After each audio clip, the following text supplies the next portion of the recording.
next case is 338 Nassau Street, block 34.01, lot 32 in the RO zone. The case number for this is Z1616402U. And Mr. Tarr is here, who knows the ritual that Mr. Bridger has the first go. And before you begin, Mr. Bridger, I'll note for the record that the noticing is in order and the board has jurisdiction to hear the application. Thank you. To the applicant, there is the estate of Michael Graves. We are seeking the removal of a prior zoning board of adjustment condition for the property at 338 Nassau Street, which required the restoration of 2 residential apartments. Subject property is 10,000 square feet, 10,780 square feet in area, and it contains a 2-story, 3,200 square foot building. Access to the 9 parking spaces is provided via driveway from Nassau Street. The property is on the north side of Nassau Street, 1 lot in west of Harrison Street. In 1993, the board granted a variance to permit a retail use for the above captioned properties. This was a use variance. And at the time the variance was granted, it was limited to the property owner, Michael Graves, and they did not run with the land. In 2000 and 2001, the board granted additional variances to permit the owner of the property to eliminate 2 residential apartment units with the condition that the units be restored when the property was sold. Application is being made to remove the conditions for the restoration of the 2 residential apartments. The variance for the retail use is being abandoned as required by the 1993 approval, which required that that use would only run with the land and would not run with the land, only with the ownership of the Graves. The existing office building with the retail use is a non-conforming use, as the retail use is not permitted. As an office building, it is a permitted use. So I'll go over some of the history of the case. ZBA case 563-1, March 22nd, 1990. Variance relief was granted to permit the expansion of the office use with the rear portion of the building to remain 2 residential apartments. Findings of all these cases are attached. ZBA case 596-1, November 18th, 1992. Variance was granted to convert 200 square feet of the first floor office space to retail use, it was denied without prejudice. They came back, ZBA case 599-2, March 25th, 1993. The applicant revised the application to convert the 200 square feet of the office space to retail use. The request was approved with the condition that the retail use not run with the land, but be limited to the ownership of the property by Michael Graves, and such conditions shall be memorialized by a deed restriction. There was another case, 692-2, September 28th, 2000. The request to convert the 2 residential apartments on the first and second floor into office space. It was approved with the condition that when the property was sold to any other person, the residential units must be restored to function as 2 separate residential units, and that the internal stairway and the doorway between the upstairs unit and the office space would be removed and sealed. Another case, ZBA 696-1, which was January 25th, 2001, there was a request to permit the continued use of a previous approved conversion of the 2 residential units on the first floor as office space due to the sale of the property. The property at that time was sold from Michael Graves individual to Michael Graves Associates Incorporated. Variance was approved with the condition that when the property was sold to another purchaser, the residential units shall be restored to function as 2 separate residential units, and that the internal stairway and the doorway between the upstairs unit and the upstairs office would be removed and sealed. There was an enforcement action following on the deed restriction. The applicant complied. I do note that the deed submitted reflects that the grantor and the grantee as Michael Graves an individual, whereas the purpose of the ZBA case 599-2 was to transfer the property from Michael Graves an individual to Michael Graves and Associates Incorporated. I'll let the applicant speak to that item. At this point, the zoning request is, the applicant is requesting the removal of the condition requiring the conversion of the 2 residential apartments, which would allow the property to be marketed and utilized as an office building. The site has the required 9 parking spaces. No other site improvements are proposed. The proposed office use is permitted use. The RO zone permits residential, non-residential, excluding retail and mixed-use buildings. The municipality has encouraged development and redevelopment and the preservation of residential units in the downtown areas. I've taken some of this language out of the master plan just to maybe shed some light on why the board previously required that the apartments be converted back when the property was sold. So this is based on the Princeton Community Master Plan. The downtown business district, which includes the central business district as well as the neighborhood business district and the residential office and the service business districts, the combination of the different retail, residential, and office uses that characterize these districts are fundamental to the economic vitality of Princeton's downtown. And the existing residential units on the upper floors of the mixed office residential buildings also contributes to this vitality of the downtown and should be preserved when new office development occurs. The residential component of these buildings is an integral part of the balanced mix of downtown land uses, which should be preserved. Without any residential component, the downtown would lose much of its evening and nighttime vitality. The residential use also contributes to physical safety once business hours. And mixed-use districts located in different parts of the borough and township, not far from the downtown business districts, such as the Lower Witherspoon Street, East Nassau Street, and the North Harrison Street, near the shopping center, are intended to provide areas for small retail and office needs of the communities while preserving their essential residential character and existing residential units. These districts permit office and retail activity on the condition that some residential use is maintained. Many of these areas have traditionally provided moderate cost housing, and it's important that the residential component not be displaced by office uses. And the applicant should address how the elimination of these two residential apartments comports with the land use element of the master plan. And that's my memo. If you have any questions, I'd be glad to address them. Mr. Bridger, I don't know if you want to address this now or after Mr. Tarr's made his presentation, but the applicant had noticed this as a use variance, but my understanding from your testimony is that, in fact, the office use is permitted. So perhaps you want to address how you're viewing this and why the applicant is here tonight. Looking back at the history of the various applications, I couldn't really glean from that information why this was a use variance. The only thing I can think of is that some of the findings make reference to that residential mixed use buildings should have a separate residential entrance, and it should be 35 feet back and 10 feet wide. That's since been taken out of the RO zone, so as a conditional use criteria, if an applicant doesn't meet that criteria, it would go to the zoning board. I'm thinking that's the reason that it was sent to the zoning board. Obviously, the retail component was not a permitted use, so that was definitely created a use variance. That will go away when this property sells. So I really don't think this is a use variance. I think it's a condition that this board applied, and that the applicant has to come back to this board to seek relief from that condition. Yes, I have a question for both Mr. Bridger and for Ms. Casey. In reading the September 2000 resolution, my reading is it didn't just run with Michael Graves, but also it's related to a specific use, not just an office use. It actually says, architectural and product design. So the question, which is more of a legal question, is that what's applicable or just general office use? Still looking for the 2000. Thank you. Okay.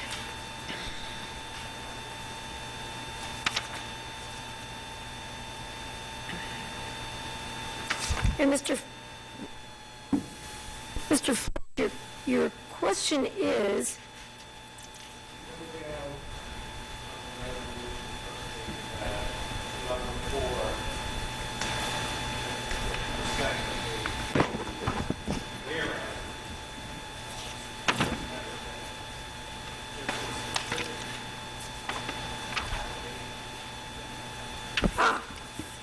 so if I'm looking at the right section, let's see, I'm reading from it. The applicant now proposes to convert 200 square feet of first-floor office space to a limited retail commercial use for the sale of Michael Graves designated products. The applicant now proposes to utilize the two dwellings and office space for potential office. Applicant's architectural product design. Okay. And if we go to the next page, the whereas section. A, the letter A, proposed use of the subject property as special offices and architectural design firm. I'm not sure if that's are we asked to decide, can it be another architectural, or we asked to decide whether it be any office? I think that's a good. I think that's a very good question. And Mr. Bridger, when this was passed in 2000, identified those professional offices as conditionally permitted. Now, my understanding from the current ordinance is that all office use is permitted. Is that correct? Yes. Do you know if it was changed since 2000? It had to have been, I mean, because I'm not sure when it was changed, but the references to the prior findings all speak to that conditional use with the entrance requirement of 10 feet wide and a 35-foot. But I think office was always permitted. I think it was the conversion of the residential apartments that triggered some type of use variance in consider, with the conditional use. So it seems to me, Mr. Floyd, that if now any office use is permitted by the ordinance, then what has been the theme through all these past variance applications has been the use for both office and the elimination, I guess, of residential units in the past. So the applicant was continually coming in with that background. We now have an ordinance that permits office. It is not a conditional use, to my understanding. And as I understand it, the applicant does not want to do retail, but what they do not want to do is bring back the residential units.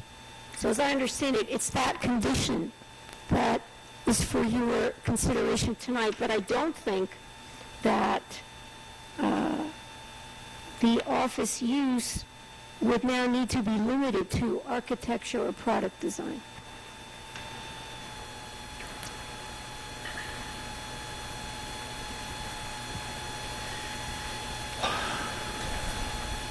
Mr. Tarr, I think you should start addressing some of these issues. I think so too, Mr. Chairman. Good evening. Chris Tarr representing the Michael Graves estate.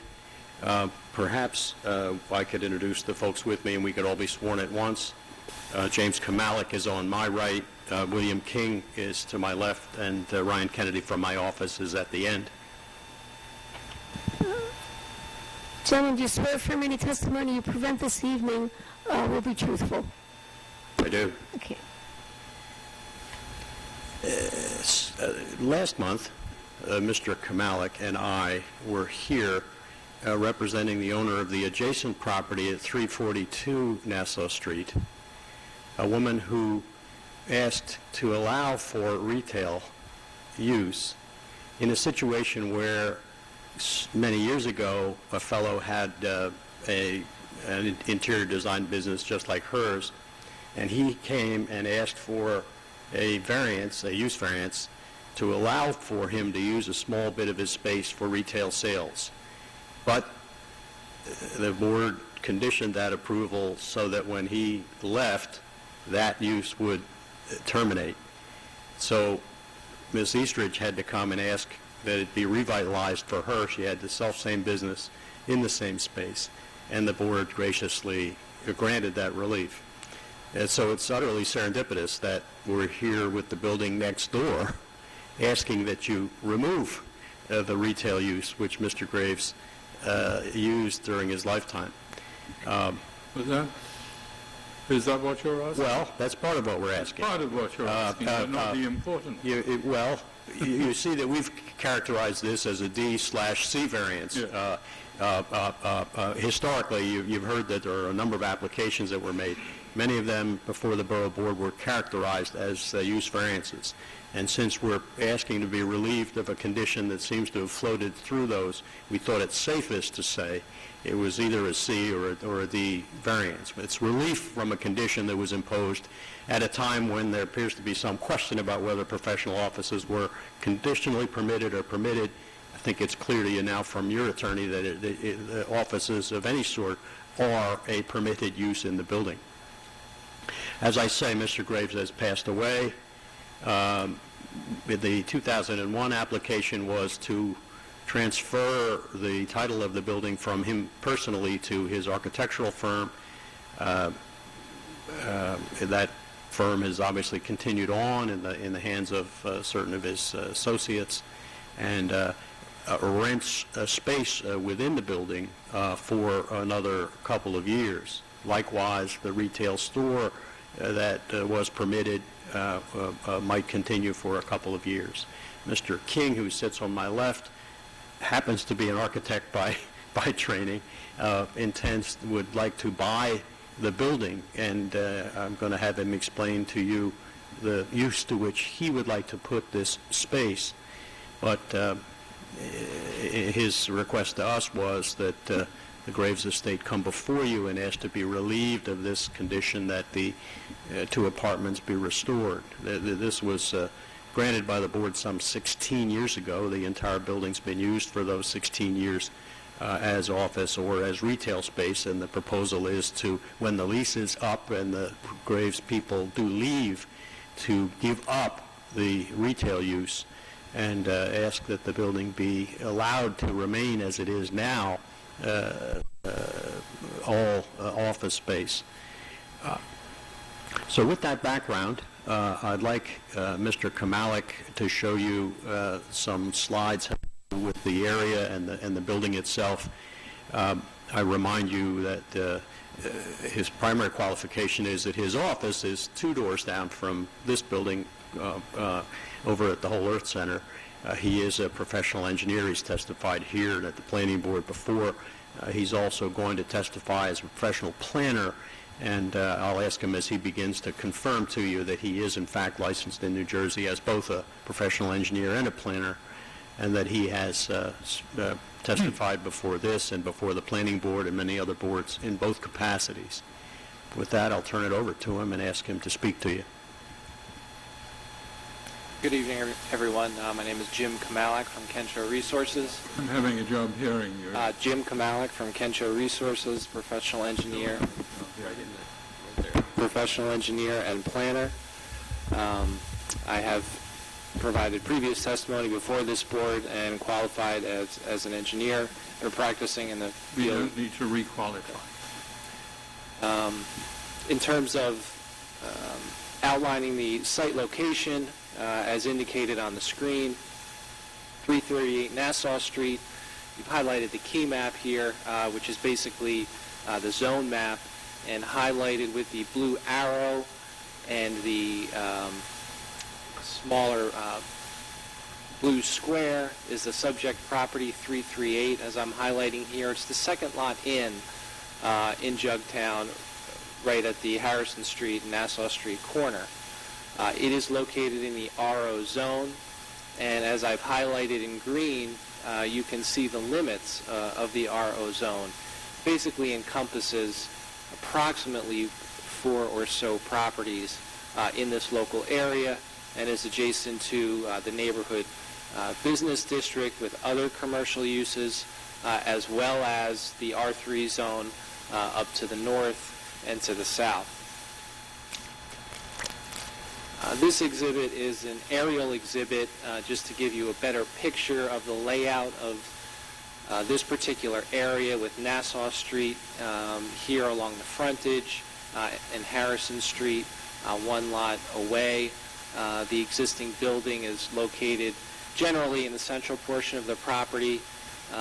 There's an access driveway from Nassau Street, as I'm highlighting here on the exhibit, on the right-hand side of the property. It progresses to the rear, and there's an existing parking lot at the rear that houses 9 parking stalls associated with this use. This particular overview gives you a better idea of the scale and the general pattern of development surrounding the property and of points of interest. As Mr. Tarr previously mentioned, the property adjacent on the corner, the Eastridge Design Building, now is an interior design firm. Across the street to the south, we have the other portion of the Graves architectural business directly across the street, and associated parking for professional office use there. Across Harrison Street, we have other commercial uses, including another architectural office, as well as property appraisal business. We have the restaurant here. We have Whole Earth.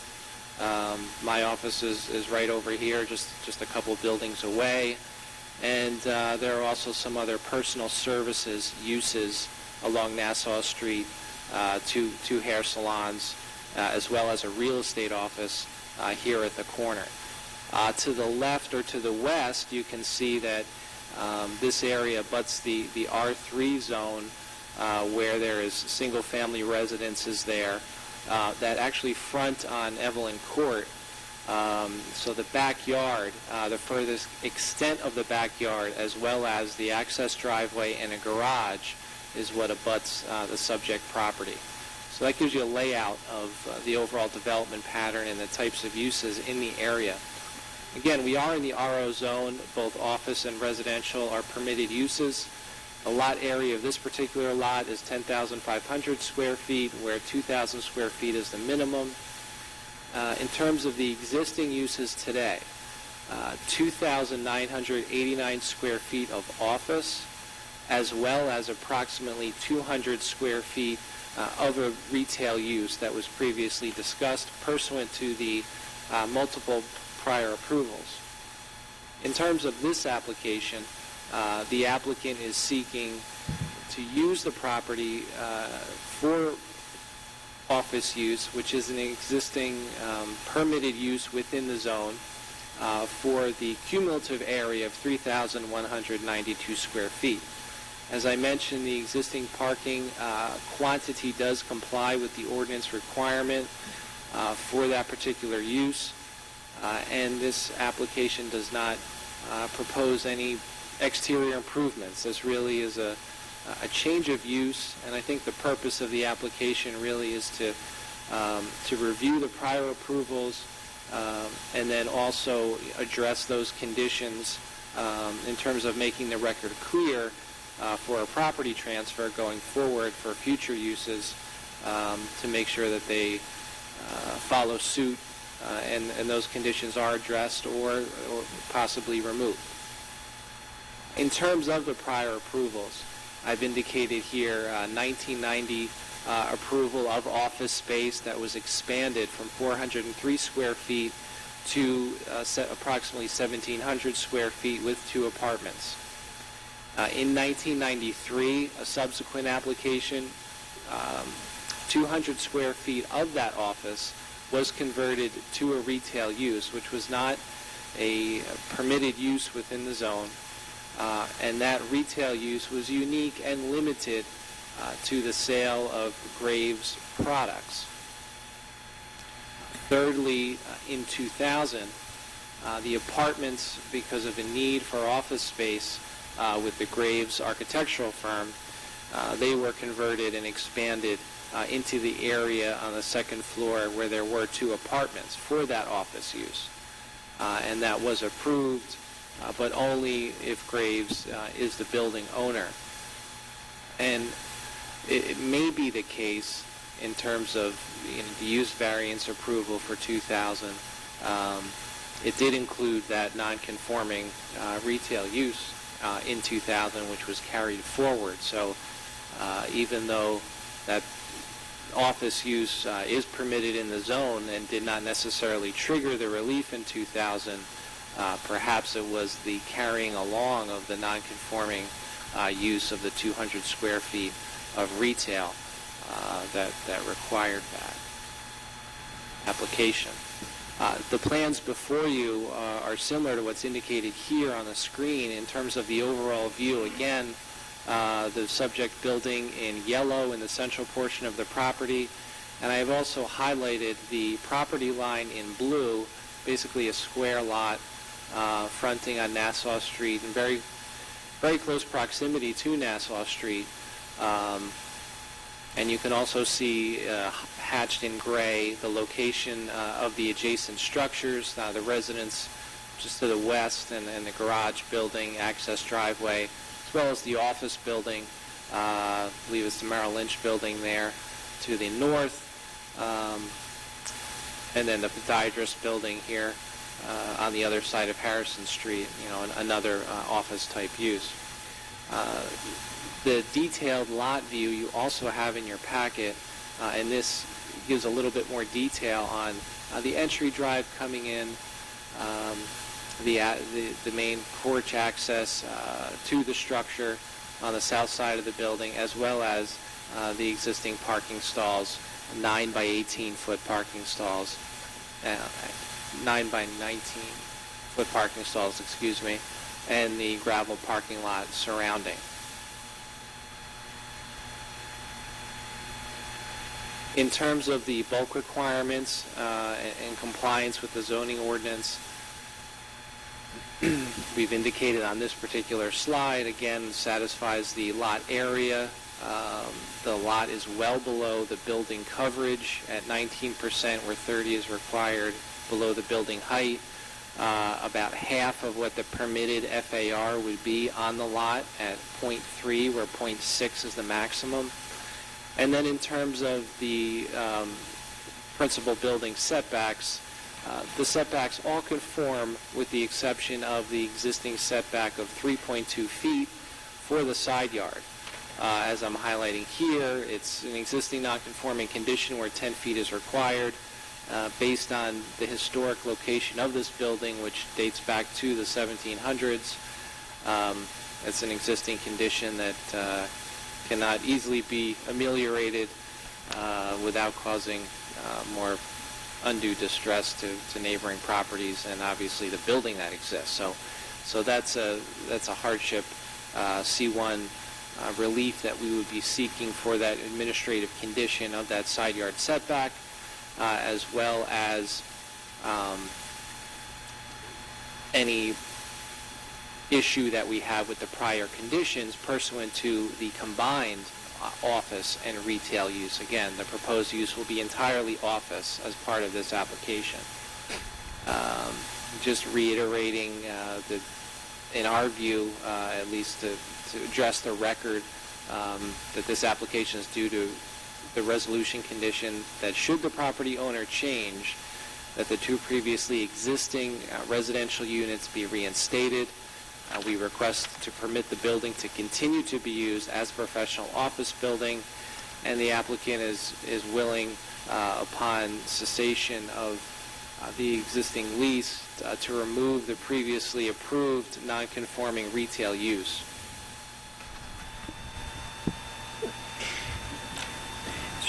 So, with that background from Jim as to the site, I'm going to ask Mr. King to explain to you his many years here in Princeton, the nature of his business, and his proposal to use the building for that business.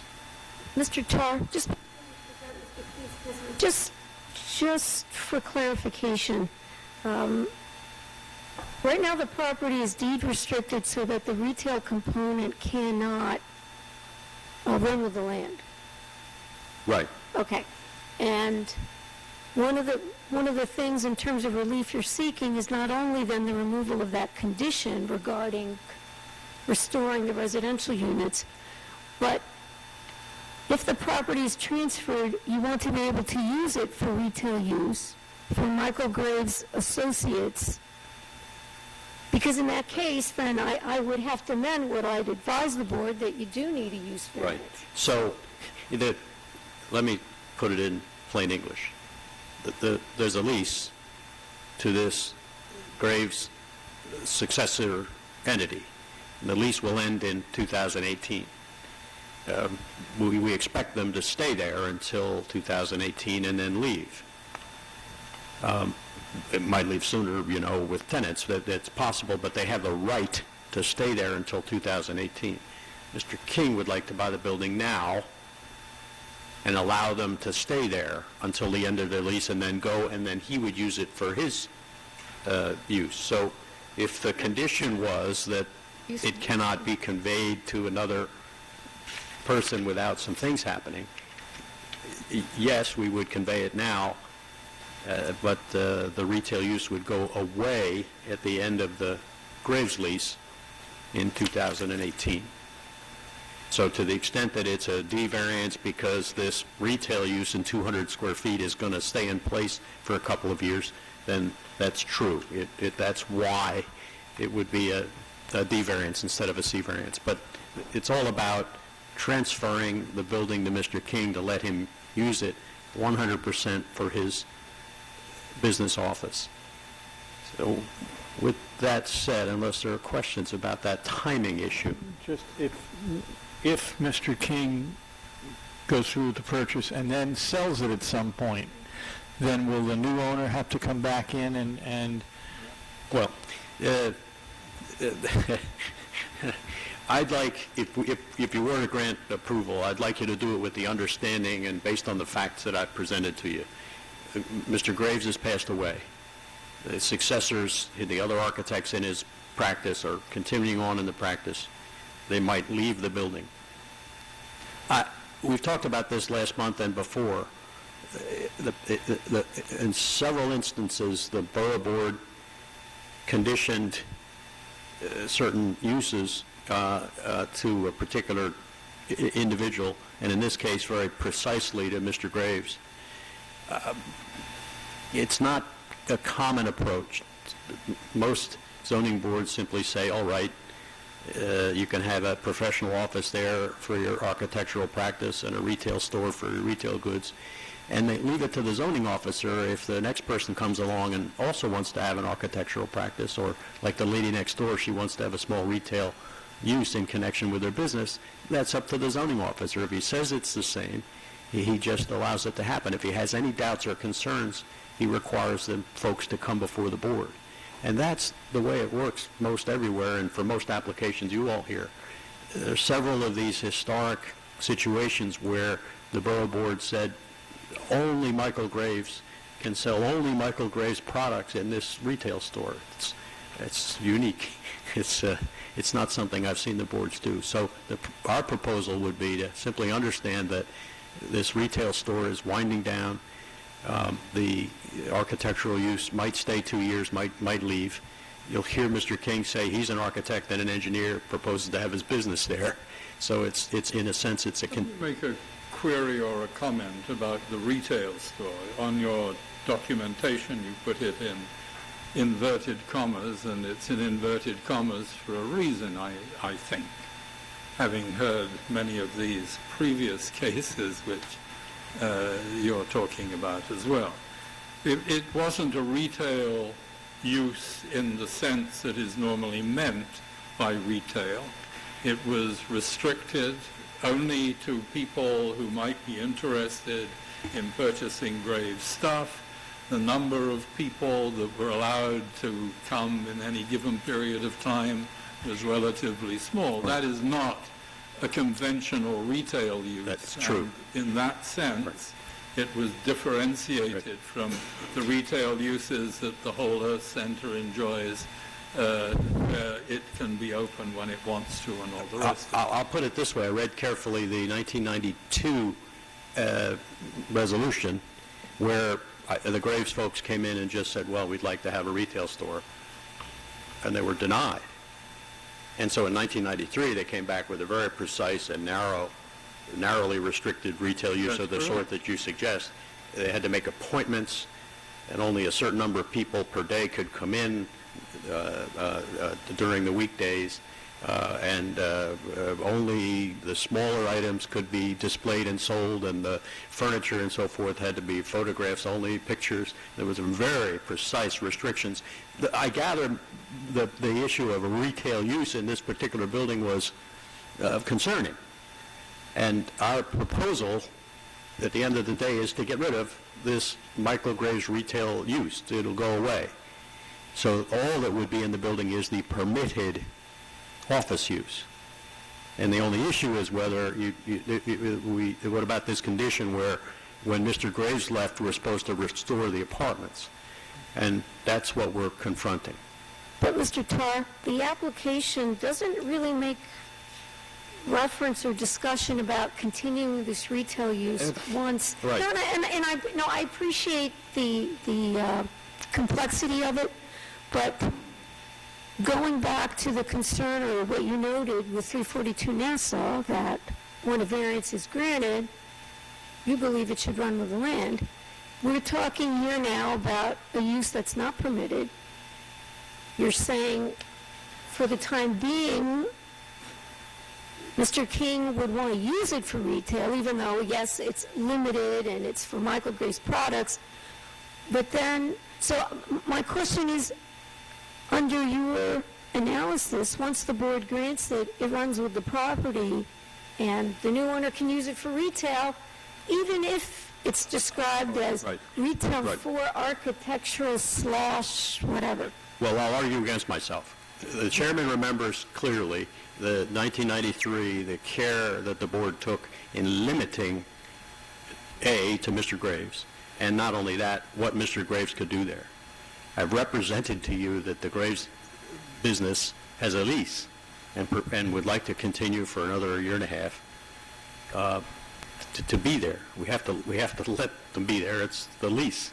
But I'm delighted to condition any approval on the continuation of that situation with those conditions, even though it was unusual, and I've been arguing that it's inappropriate. But in this case, just to avoid anxiety, what would be continued would be the Graves operation as it was limited by this board and not changed in any way, and run by the Graves people. And once the Graves people leave, it would go away.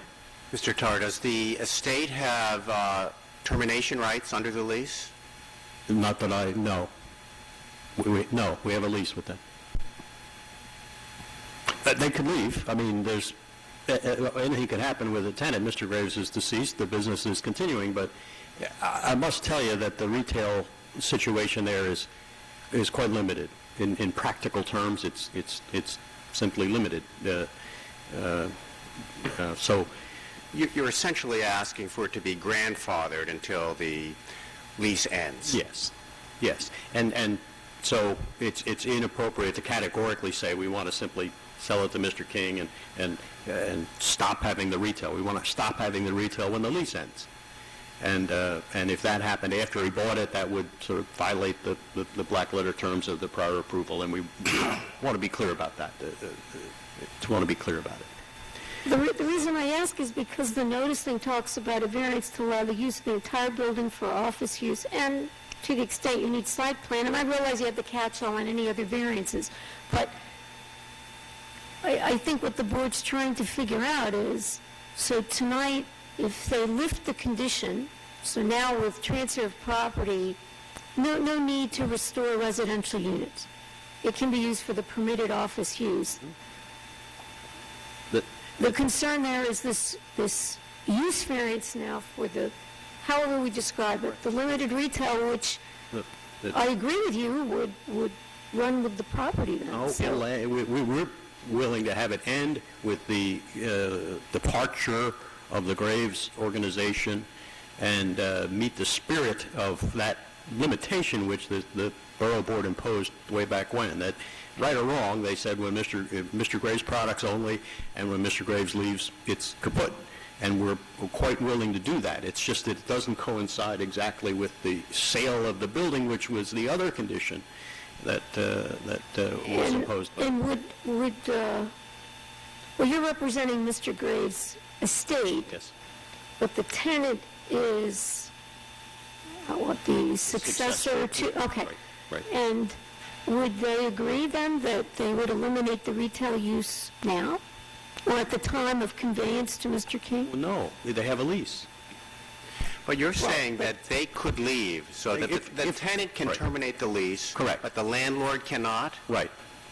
Well, like any lease, I mean, if by agreement, can terminate. by agreement, Mr. King could approach them and say, or do you really want to stay? And they'd have a business arrangement, but they have a legal right to stay there as we come before you. They'll be there until sometime in 2018. So I want to try to make this clear. I don't know why it's not. They have a lease to stay, but Mr. King would like to buy the building subject to the lease. It's understood that come the end of the lease, it would not be renewed, and they would depart, and he would have the building to himself. And the only thing we really are here to talk about is whether he could be relieved of that obligation to restore the apartments. And for 16 years, the building has been entirely office, but for 200 feet of retail space. So, yes, it's nuanced and it's a bit complex, but it's sequential.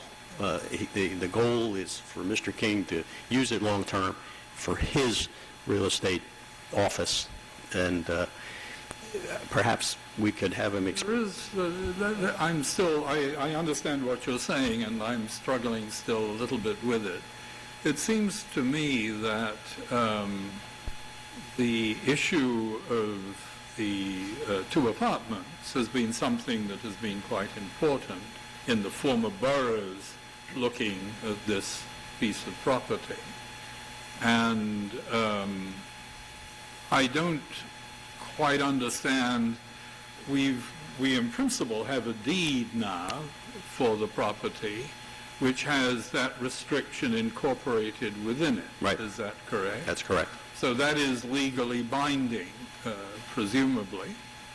It was imposed by this board, Unless the deed can be changed. and that's why we're here. And you're here to ask us to give you some stuff so that you can go and change the deed, which you've only just apparently made. It hasn't been Right. installed until the need to come and ask for it not to be installed. Right. So, with that, all of that background,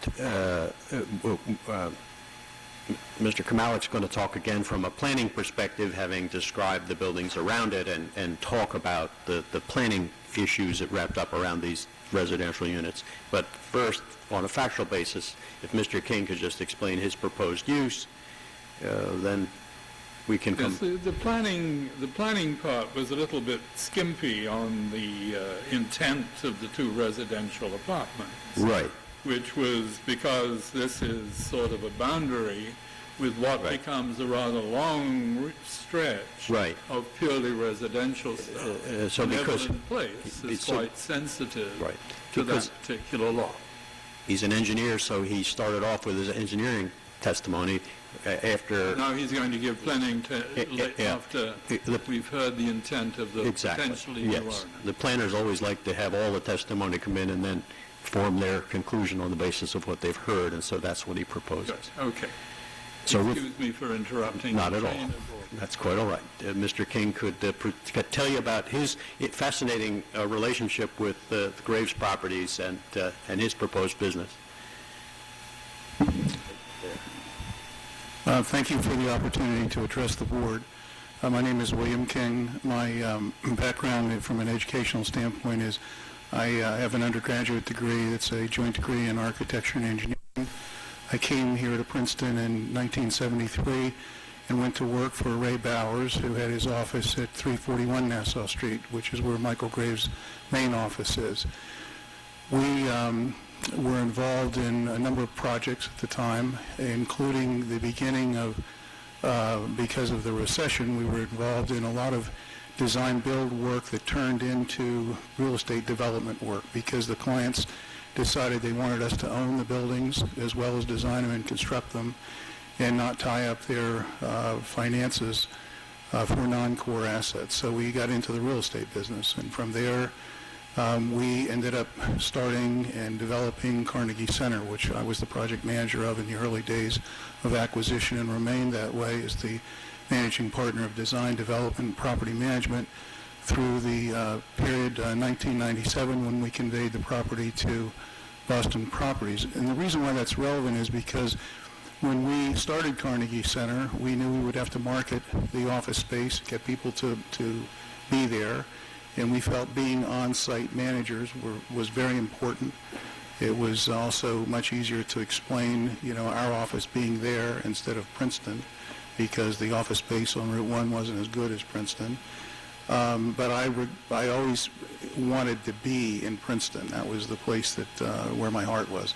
So at any rate, we sold Carnegie Center in 1997. I bought a building at 219 Nassau Street and fixed that up across from St. Paul's School. And that has been the firm's home until recently when I sold the building. We've outgrown it. And I'm in temporary space also on Nassau Street. And I had approached Michael about 5 or 5.5 years ago when he listed this building for sale. And I asked him if I could buy the building. I told him that my real desire was to buy his building back, the one that we had sold him when we moved to Route 1, and we vacated 341. He said, well, my firm's not going to move from 341, but he said, but we have had a setback in our contract with Target, I believe it was, and he said, so we're curtailing some of the product design, and I think I can move those people over to 341, so I want to sell the property. I told him I'd like to buy the property. And then there were a series of events that involved his health and some other things where another client, J.C. Penney, had come in, and it looked like he was going to revive that product business, and he took it off the market and said he didn't want to sell it.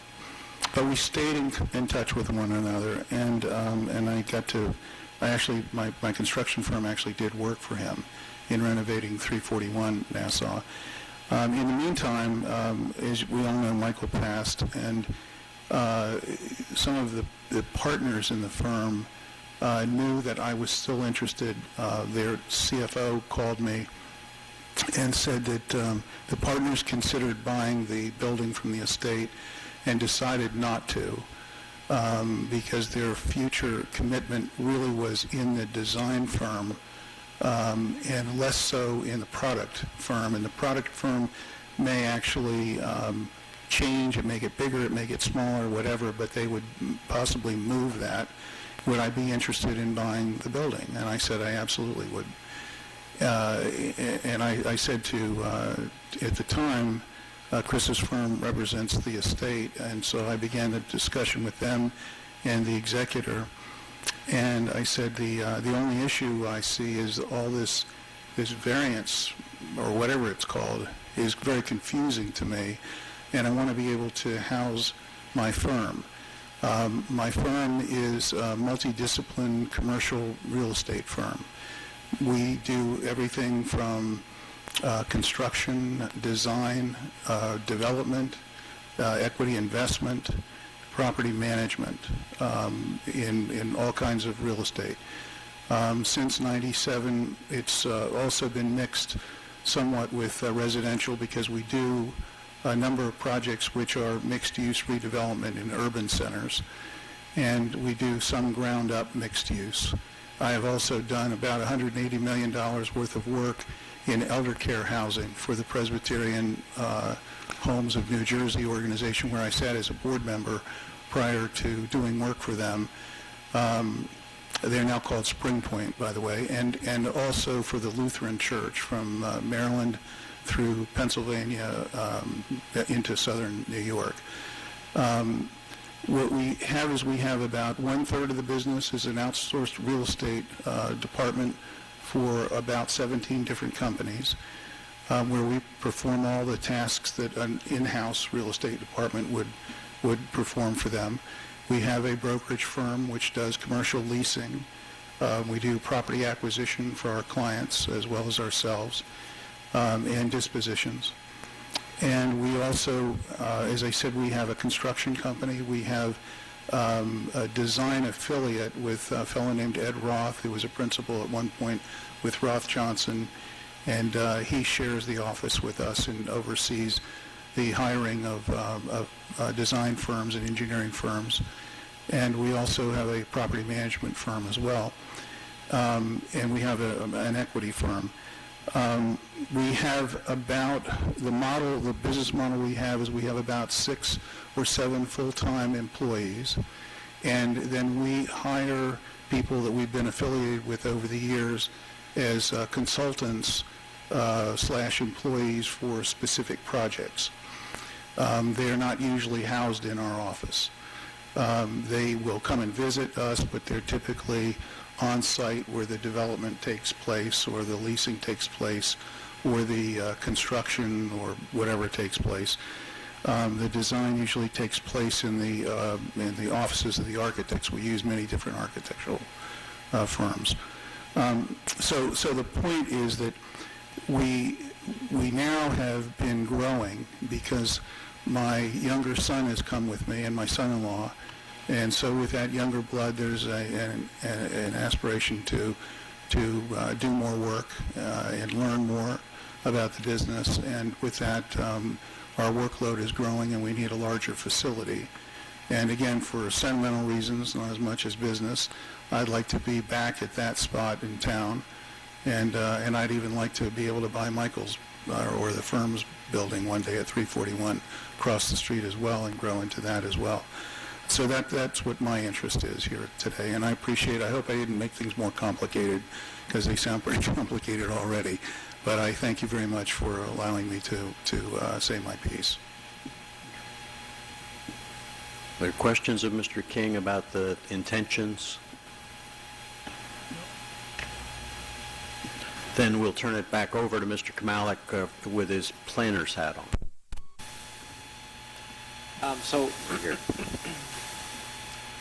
I'd like to mention a few points relative to the condition and the variance considerations.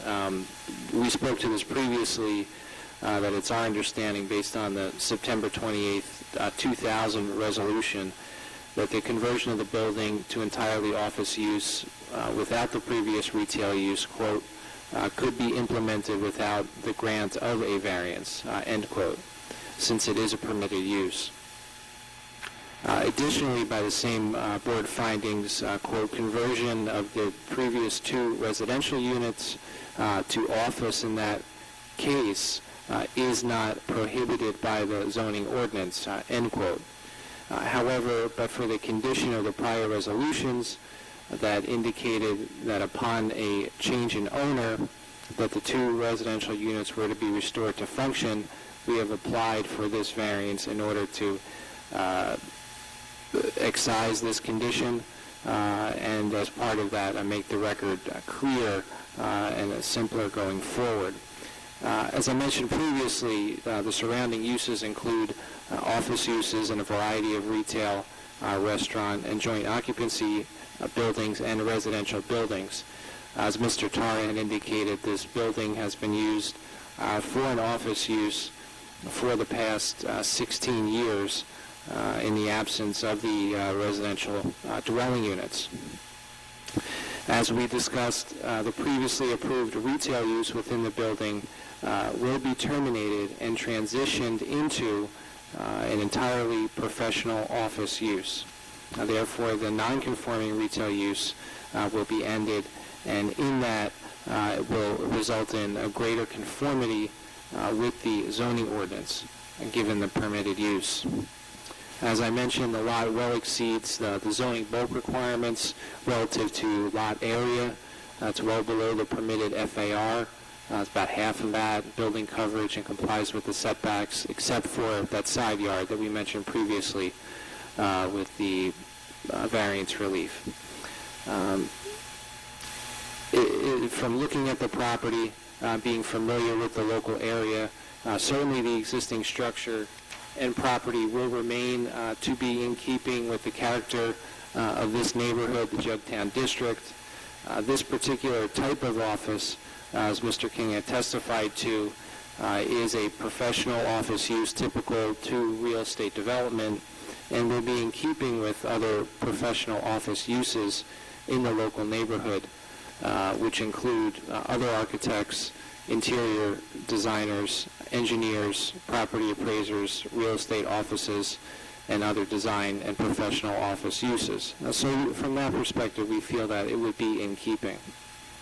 The existing office use would be continued on the property just as it has been up until this point. We also note that relative to, as was testified to at the prior application that we were at last month for the neighboring property, that buildings such as this do make good areas for smaller professional design firms. And we feel that this fits the case on this particular property as well.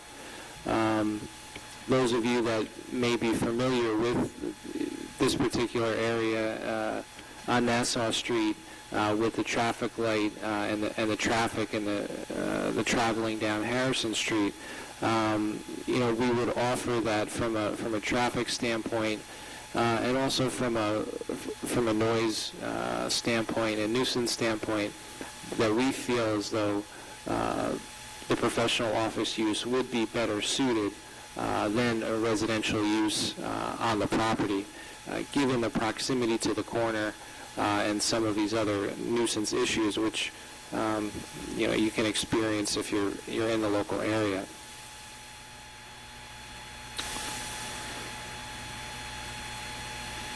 In terms of the positive criteria for this relief that we would be seeking, be it in the context of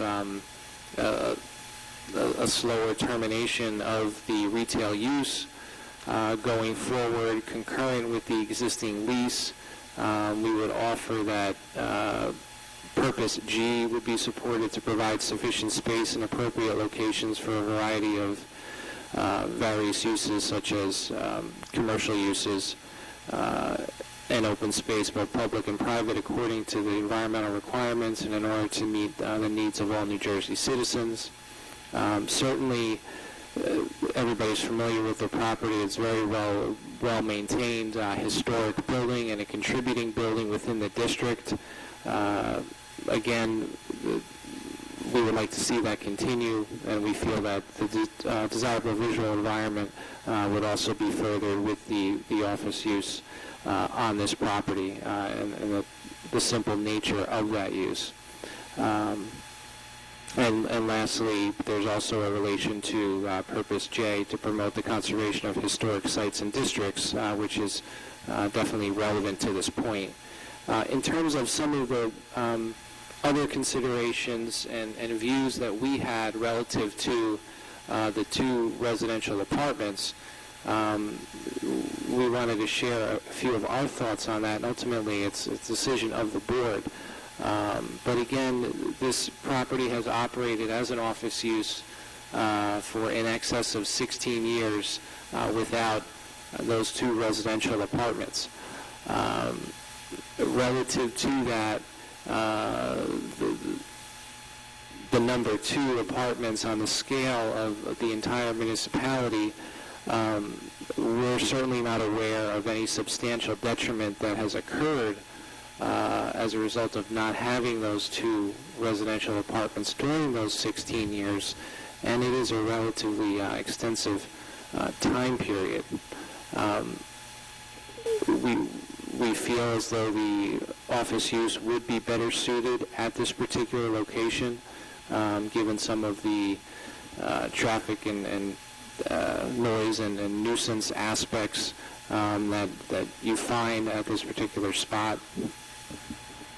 And also, since the RO district in this particular area is so limited, it's our view that there is no substantial impact, whether it be positive or negative, on the adjacent commercial uses in this local neighborhood. And I think what Mr. Bridger referenced to in the master plan, that some of the intent is to make sure that in these commercial districts that there's a good blend of commercial and residential use, so that we have a healthy environment, utilization of various spaces during the daytime period as well as the evening period, and also from an economic vitality standpoint, providing that residential component to support the commercial uses in the local area.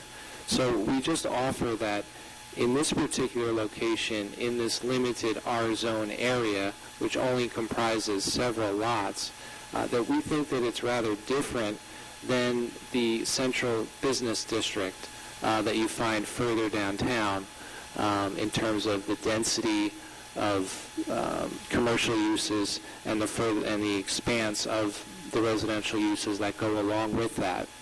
Therefore, we don't see any negative impact of continuing in the absence of these two residential units. Also along those lines, again, the focus of some of the discussion in the master plan is the health and the economic vitality of the downtown neighborhood. Certainly along our corridor of Nassau Street here, it is part of the main corridor, but we're not down, past Olden and Moran and down near Palmer Square. This is at the very periphery of the former borough, and a very small RO zone at that. So there is a degree of separation from the overall downtown area that the master plan speaks to.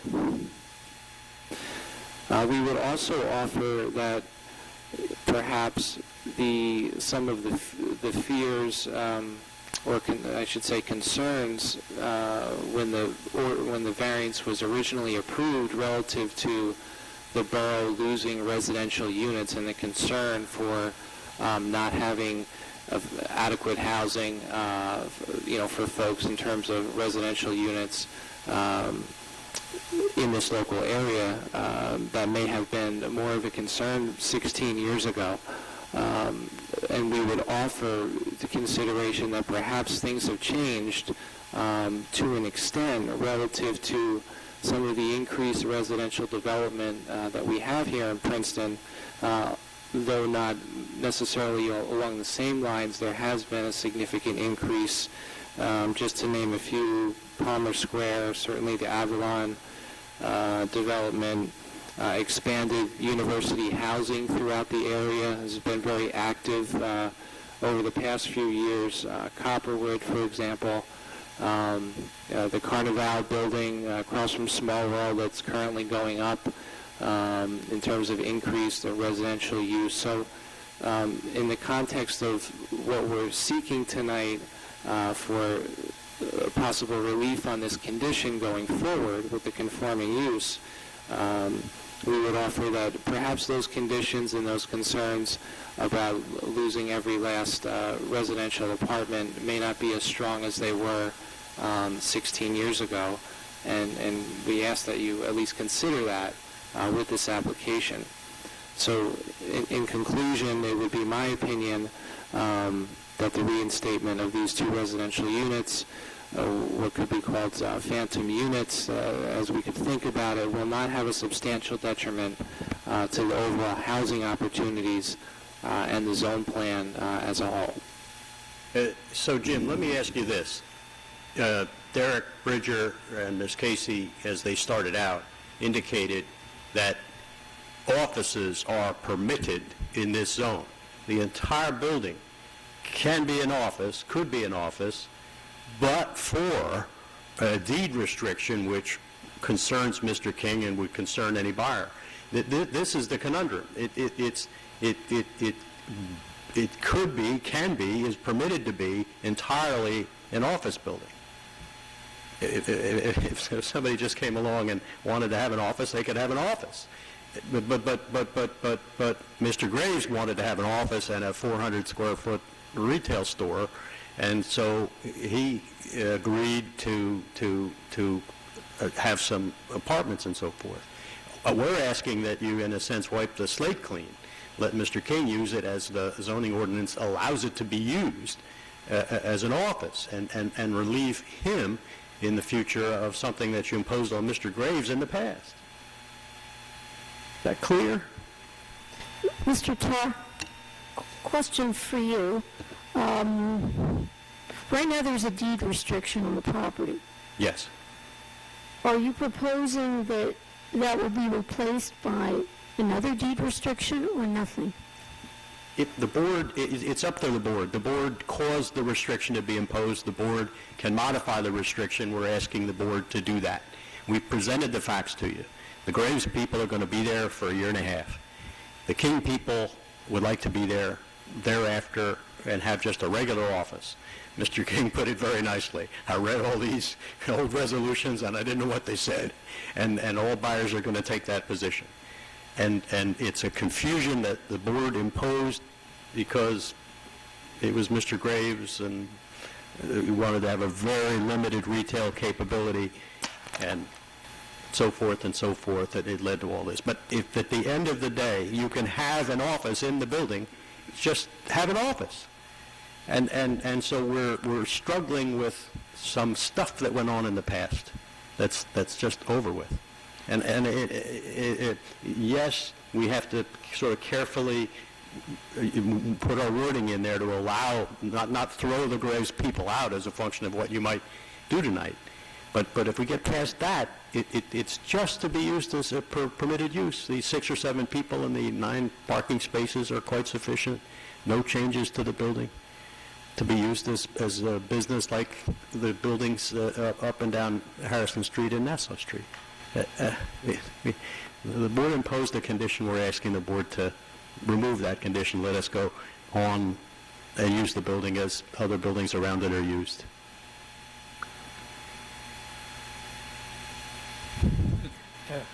Do we have questions?